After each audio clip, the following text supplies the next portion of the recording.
Howdy doody everyone, Wombu here. You know what's great? People. Humanity. You might disagree. Lord knows there's a lot of reasons to disagree. But at the end of the day, there's nothing like a true friend to talk to, play video games with, maybe grab a bite to eat with, maybe make fun of all the hard work you put into your videos. You're an asshole, Steve! Someone should make a video game that's all about making friends.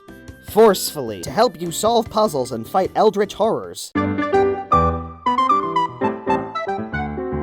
Oh, Kirby, you never let me down. Yeah, I'm late to the party on this one, but to be fair, punctuality is my rival clan, and I will tear them down at any cost. You know, surprisingly, I was actually kinda disappointed with Star Allies. There was a lot that excited me, but the main story just felt too short. I was ready to write this off as the weakest of the modern Kirby games, and then they showed up. I remember once making the criticism that the Kirby franchise celebrates itself too much, and it's kinda just tired at this point. Consider my non-existent mouth shut. Nothing felt like a more welcome addition to this game than seeing a slew of friendly faces? Seeing a slew of faces from previous games return gloriously in playable iteration. So I'm here to do what I always do. I'm taking all 13 of these so-called dream friends and putting them in order from least favorite to favorite. Any rules? No? Heh. So not gonna lie, this is one of the hardest lists I've ever ranked. When trying out every Dream Friend again for this list, I found I liked them all a lot better than I thought I did, to the point where I have a pretty positive opinion of all of them, and I only make this disclaimer to soften the blow for when I destroy you all. Everybody's favorite pompous penguin piece of shit! I feel like being DDD-structive. So I'ma say I never cared all that much for DDD as a character, save for some passive enjoyment in Smash, and also the cartoon. He was funny in that. How can I help you, King DDD? I need a monster to claw with that death. Wombu! 'Cause fuck that guy. It's not like I don't get why people love him, though. DDD, in short, is a more interesting repackaging of Hammer. Virtually the same in a lot of ways, but with some extra DDD-esque attacks thrown in for a more personal touch. And I do like the Hammer ability a lot, even if it has been waning on me in more recent games. The appeal has always been the insane power, and DDD certainly brings that. Lord knows I would never take that away from him. And admittedly, I like his newer moves too, like the Super DDD jump and the head slide. Somehow, the head slide hits me in like every DDD boss fight, so being the one to use it instead is 100% Womboy catharsis. The big problem for me is that his playstyle is kinda rigid and not all that exciting. He's pretty slow and doesn't carry momentum all that well, especially not in the air. My guy, what are you even doing? His short range also makes it difficult to take advantage of some of his most powerful moves, and while I appreciate elemental variants for any character, I don't really feel like they shake things up with the ability enough, relative to those higher on the list at least. But if you're one of those people that likes all the raw strength, then, you know, more power to you. Cool. Also, this is irrelevant, but while even I can acknowledge that DDD is typically a very dynamic presence, in this game in particular, he just looks perpetually fucking pissed. The boy is legit about to throw down, and given where I placed him, I'm a tad worried that I might have done this to him. You had some crazy competition, okay? Don't look at me with those big old penguin eyes. God forbid it bite you.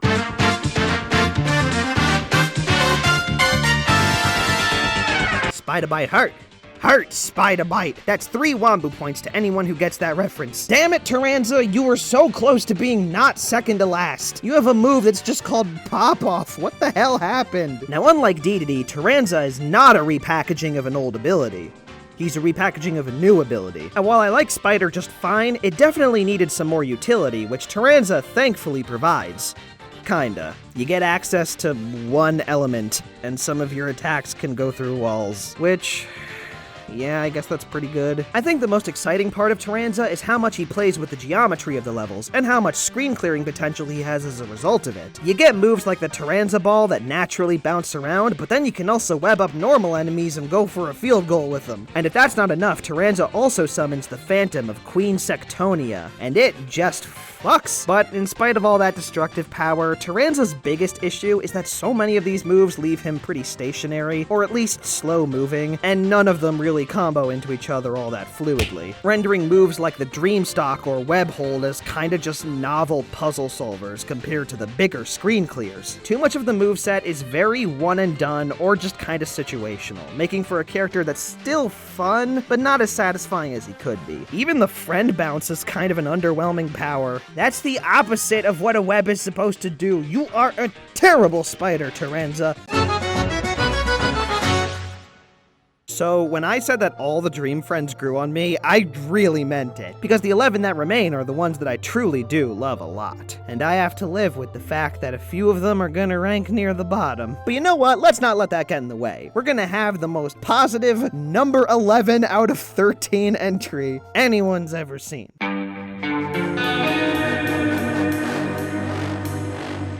No, not like this. Squeak Squad's one of my favorites, though. Positivity, Wombu. Don't go back on your word already. DeRoach's presence in Star Allies is one that just tickles me. In terms of fan service to the source game, I think he's one of the most satisfying. A ton of his attacks are taken wholesale from his boss fight, like the Ice Laser, the Triple Star, and the Firebomb, and they're as much of a destructive spectacle as they were then. They also somehow put all the squeaks into one move, and they even worked the squeakers in there. Storo, being the big boy of the group, makes use of his weight. Doc goes through walls and provides the zappies, and Spinny solves puzzles that are obviously designed for Spinny. Also, Dark Nebula comes out of a chest. That's a fun little reference to some trauma. It's actually my favorite move, by the way. Whether you hold it up or throw it, I've never decimated someone with a callback so dorky. The real Dark Nebula was a garbage can. Why is this one so good? But the reason DeRoach is number 11 is because someone has to be, and I feel like hating myself. Actual critique, though, DeRoach doesn't have a consistent friend ability. He just kinda does a pose, which, you know, cool. Very stylin'. But the bigger problem for me here is that he feels a tad too charge-based. If you're just trying to do some quick damage, he's a bit underwhelming. Unless we're talking the Triple Star or the Jack-in-the-Box, a lot of his more noteworthy moves take some time to pull off, and he can feel a bit tedious as a result. But all in all, I'd say he's earned his spot. He truly is the 11th best Dream Friend in the game. That still sounds wrong.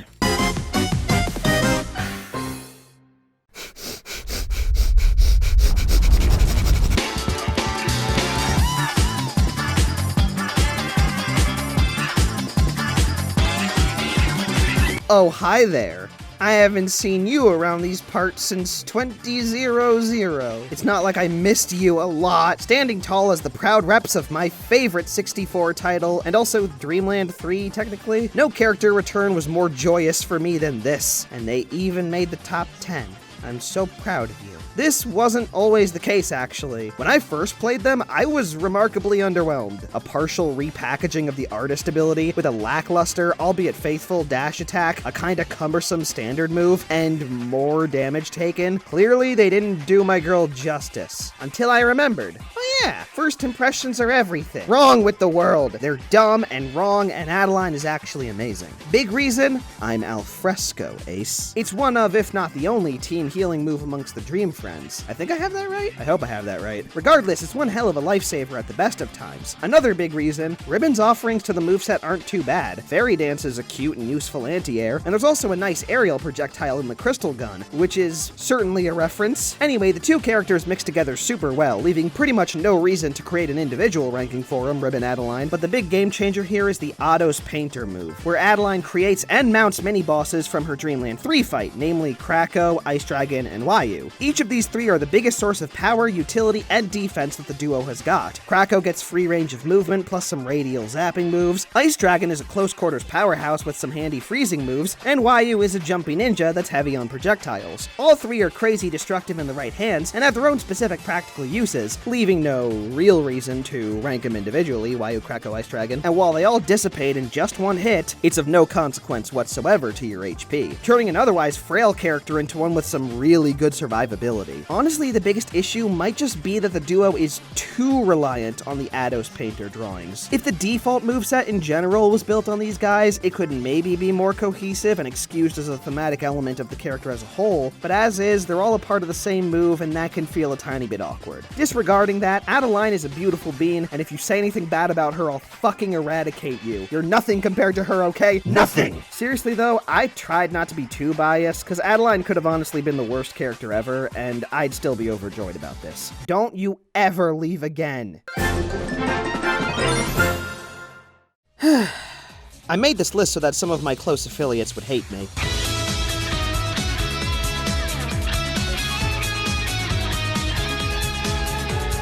After all, Planet Robobot is a very beloved game, and Susie is a beloved character along with it, so some of you might be disappointed that she's not higher, but I put Daroach and Adeline even lower. You ain't been through shit! Check your privilege, why don't you? Yeah, so Susie in this game is basically good for every reason, and she deserves every bit of love. Surprise. And when I say that, I mean she's good in the most blatant and straightforward way possible. She decimates enemies, and she potentially solves almost every puzzle, no sweat. In an objective sense, there's like nothing wrong with her. Her base form is mostly just her blaster and her propellers, which is used in tandem to give her this fun side-scrolling space shooter feel that none of the other Dream Friends really have. They even lifted a move from Jet that was already amazing and made it even better, and like, you didn't need to do that, but I love it, and I love you. And yet the real pizza résistance, it's French for lactose intolerant, is the business suit. This is where you can pretty much do everything. You have the power to cut things, you have the power to punch down stakes, you have the power,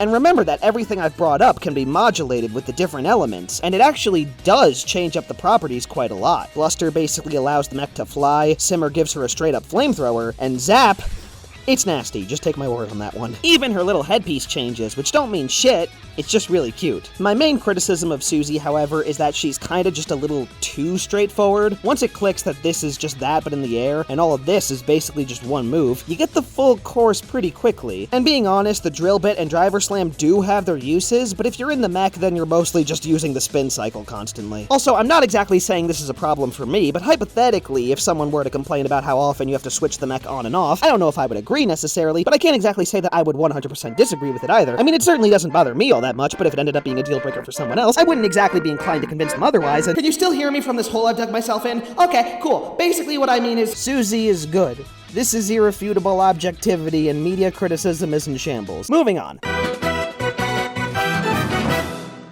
Fight me. Can we just get some good old-fashioned swords up in this bitch, please? Thank you, Meta Knight. Your services are always appreciated. I am the bread knife. You are my breakfast. Get over here and face your destiny. I've heard Meta Knight described as a mishmash of the wing and sword ability. Personally, I find that reductive and unfair and true. That's not to say he's unoriginal, but he does feel like what you would get if you mixed those two abilities without directly recycling the moveset too much. He's got the aerial prowess of wing and the sword of sword. Like, the sword. You know, the sword! What's funny is that Meta Knight never really seemed to adapt to the easier fluidity of the normal sword ability. All of his attacks feel much more glancing, even the flurry attack. It's quite a distinction from his smash iteration, which is kind of the GOAT. I prefer it this way, though. I like the extra oomph, especially with all the elemental variants taken into account. They even gave him a flashy counter that wins in many ways. But just a warning from the experts, it's fucking hilarious when used horrendously. If I were to nitpick, there is still the occasional move that maybe could have been changed up in more interesting ways. I prefer the leaping slash as opposed to just a generic up thrust, and the condor dive, while cool, doesn't really feel like a very cohesive part of the moveset. I'ma keep it 100% real though. Meta Knight is this high because of the shuttle loop. It might just be my favorite move in the game. It's really fun, it combos from and into the rest of his moveset easily, and it's unquestionably his best and most enjoyable way of moving around. It's also the move that probably changes up the most based on what element you have. Sizzle is easily my favorite version, letting you cut through the air like a giant fucking eagle. Or I don't know. In fact, I had Meta Knight significantly lower on this list before I became grossly infatuated with this move. Moral of the story is that I'm an enabler to my own addictions, but it's fine because my addictions are fucking rad.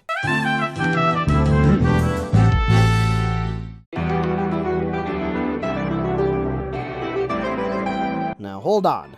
Y'all weren't in any of the previous games. What gives you the right?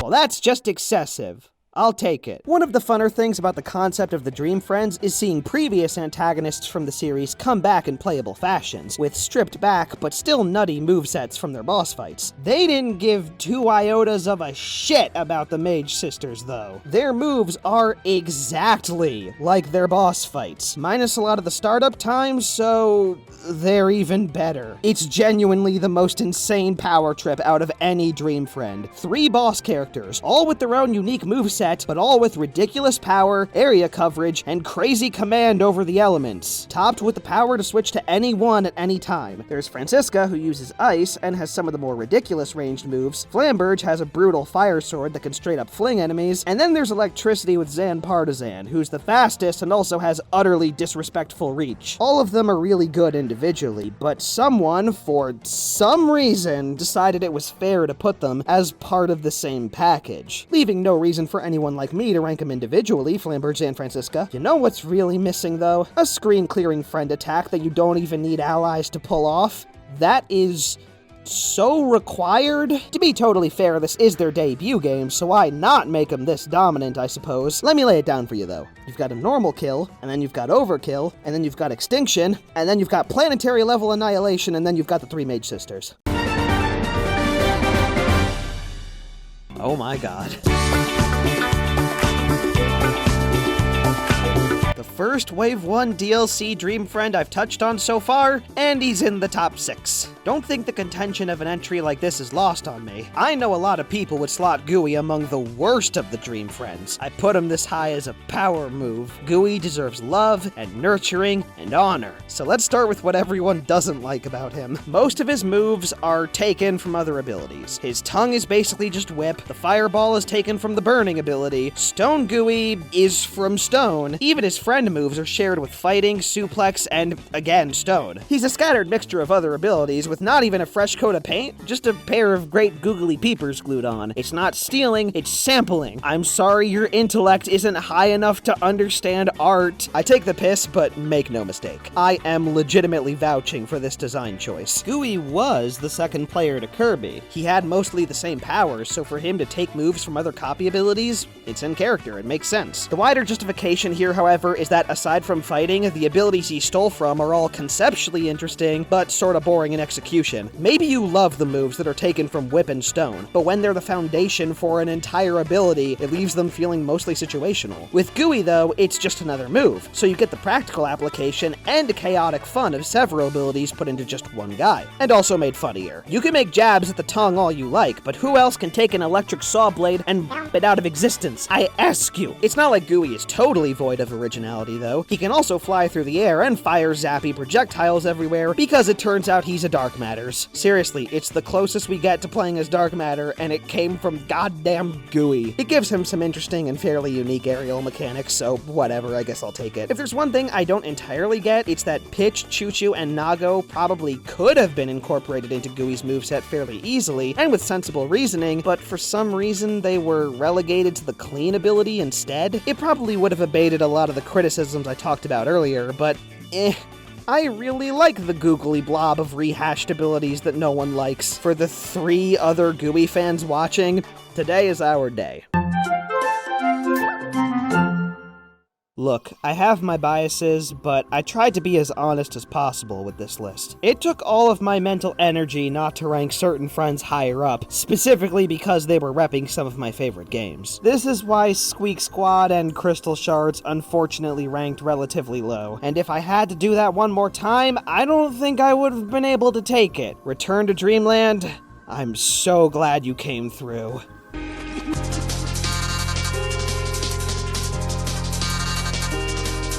I will preach it to the high heavens forever. Return to Dreamland is the best of the modern era Kirby games. And Magolor, probably my favorite boss fight in the franchise. It's about time. I wanted to play as you since I killed you back in 2011. What I loved about that fight was that every attack from Magolor felt so ethereal and otherworldly. Threatening as hell, but also just a very interesting and alien spectacle. That's a big part of why Magolor works so well as a playable character here. His attacks do have the startup time and focuses on charge that I complained about with Tyranza and DeRoach, but the payoff is always super strong. Whether we're talking about the Revolution Flame, the Ultra Sword, especially the Black Hole, or the Double Deadly Needles Deluxe, I can't make up a name that dumb. It's the kind of thing where you can much more easily excuse a lack of combo ability because any individual move that connects will more than suffice in the damage department. And if it's not those things, it's the extra layers of cheekiness that fill my heart with love. I haven't found all that much practical use for the gem apple bombs, but they make Magolor smile, and I kinda have a soft spot for personal touches like that. Not everything I like has to be good, okay? Magolor can also just sort of go intangible whenever the fuck you feel like it. There's surprisingly little punishment for doing so, and it's even effective as an attacking move. It's high-key the most disgusting attack Magolor has, but disgusting in a good sort of way. But good in a fuck you sort of way.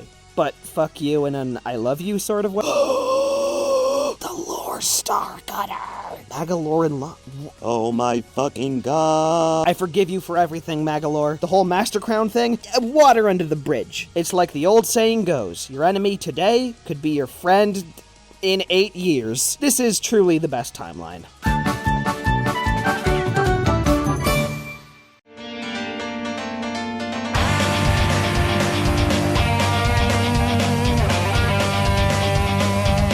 Yes, I too remember when Meta Knight went through a goth phase, coming in as the rep for a game that I was significantly colder on than most, and apparently thirsty for some of that Jamba Joe's. Dark Meta Knight was the inclusion that I didn't expect to absolutely love. While Meta Knight was a mixture of sword and wing, Dark Meta Knight combined sword and mirror. Unfortunately, he doesn't have the shuttle loop though, which should put him below Meta Knight automatically, which is why he's now number 9.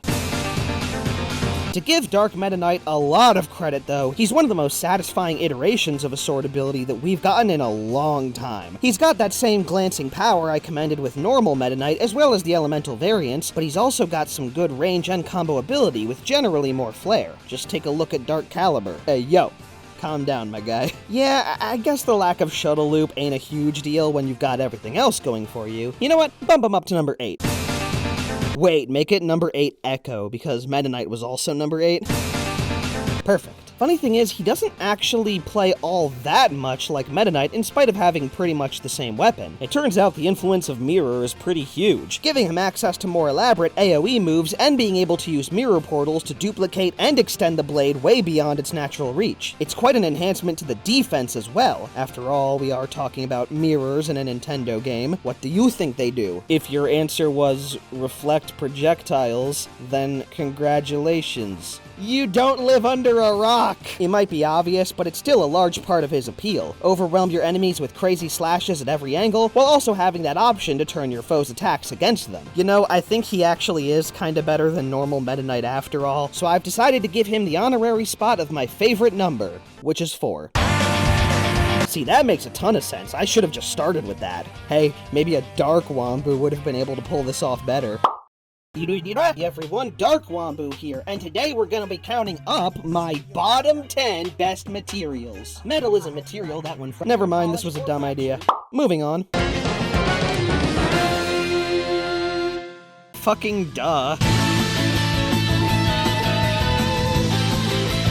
Can I count this as another Return to Dreamland rep? Because I'd feel a lot better about snubbing Magolor from top 3 that way. Bandanity has been my beautiful round squish that should be in Smash for ages now. But I'm half of the mind that he fucking cheated for this go-around. Elephant in the room, thy name is Spear. Even though I've always seen Bandanity as the main ambassador of that ability, I would and probably should be critical towards the naked repackaging of it. But Spear doesn't fucking exist anymore. Only the D stands proud as the sole wielder of the spear now, making him totally unique technically within the context of Star Allies, but in the rude way. I'm sorry, but I'm giving it a pass. In fact, I'm giving it an A+ times infinity. The spear ability has only ever grown on me more and more since its debut, and with Star Allies, Bandanity brings my favorite iteration of it. And by that I mean the elemental variations did utterly immense favors for it. The buffs that are given to each individual move takes an already incredible ability and amps up the destructive force to disgusting degrees. freeze. You know what an ability with really good power, reach, utility, and mobility needed?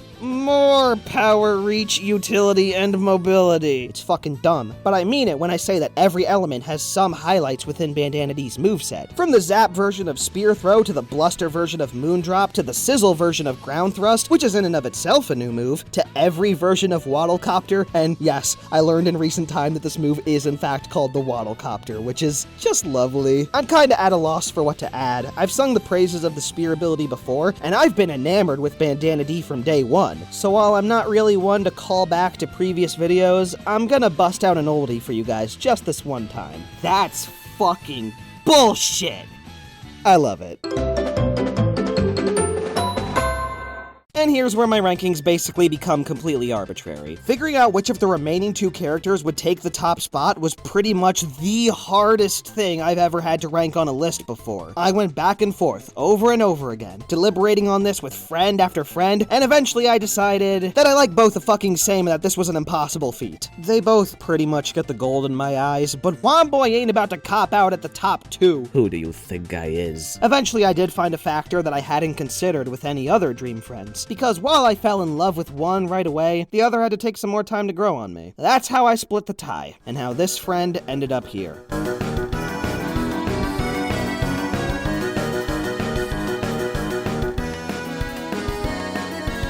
Oh, well, look at that. Another duplicitous, traitorous whelp looking to make amends. Oh, he was just hungry? Well, it's only fitting that the maniacal jester be strong on the fun factor, but Marks manages to tick almost every box while only being somewhat very overpowered. While he may not have all that much utility outside of the elements, what he boasts in terms of combat prowess is, well, enough to make up for it, to put it gently. Actually, let's drop the pretense here. It's beyond lunacy. Drawing in pretty much all his standout moves from the Superstar boss fight. He's got the ability to uppercut from out of the floor, he can rain hell down from above, he can do that, and he can split himself in two to create a black hole because Milky Way Wishes was a trip, okay? And most of these can combo directly into one another pretty easily. Similarly to Magolor, it's another immaculate boss fight adapted fully into a playable character. Aerial moveset. Yep, all those boss attacks I mentioned are specifically for when he's in the air. Seems ridiculous, right? My friends, you have not even begun to see ridiculous, for your fragile skull holes have yet to gander at the cataclysmic, the slaughterous, the pestilential beach ball. You gotta remember that even deceitful, megalomaniacal, when they're hungry, creatures like Marks are also, in fact, super cute. And the ball is easily the most endearing part of Marks' moveset. It operates like a bomb that he can ride on top of indefinitely. Depending on what element you have, you could also ride it over water or just be Aang. And then you can also just fling it and watch it bounce around, most likely into an enemy. You ain't safe over there. I passed geometry. And if nothing else, you can spawn a bunch more until you just have an onslaught of beach balls just bouncing around the screen, and yeah, you can maybe see why I love this thing so much. My praises for Tyranza just feel limp by comparison. Good lord. I can't reasonably want any aspect of Marks to change at all. He truly is the complete package, and was so tantalizingly close to being number one. Maybe if this was top 10 redemption arcs, am I right? Still, I would feel reasonably justified labeling him as my favorite, and yet... You know what kinda sucks about these worst to best lists? Pretty much any and all mystery about what number 1 is disappears once number 2 gets revealed. And yet, I wouldn't be surprised if I've still left a few people scratching their heads. I mean, there is only one more Dream Friend left, but surely there's been a mistake of some sort. I didn't really give number 1 to... Crikey! Yeah, this is happening.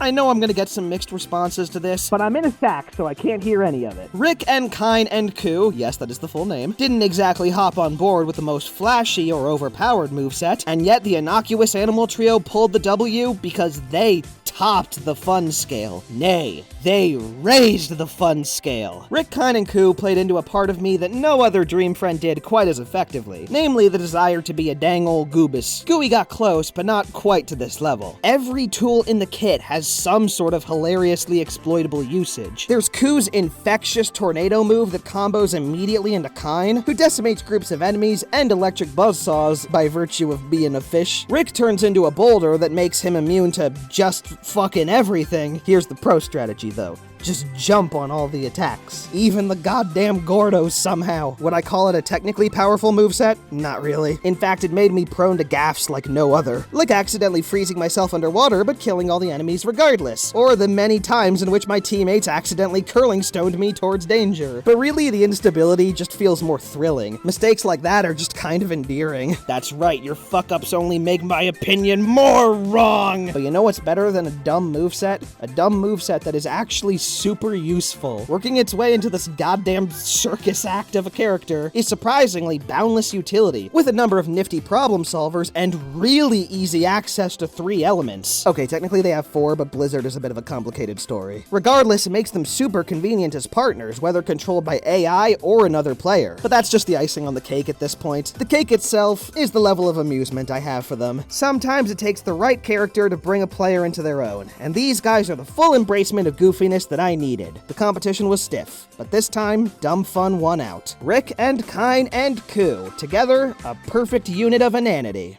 Which is why there's no need to rank them individually, Ku, Kine, Rick. Have a good day, everybody.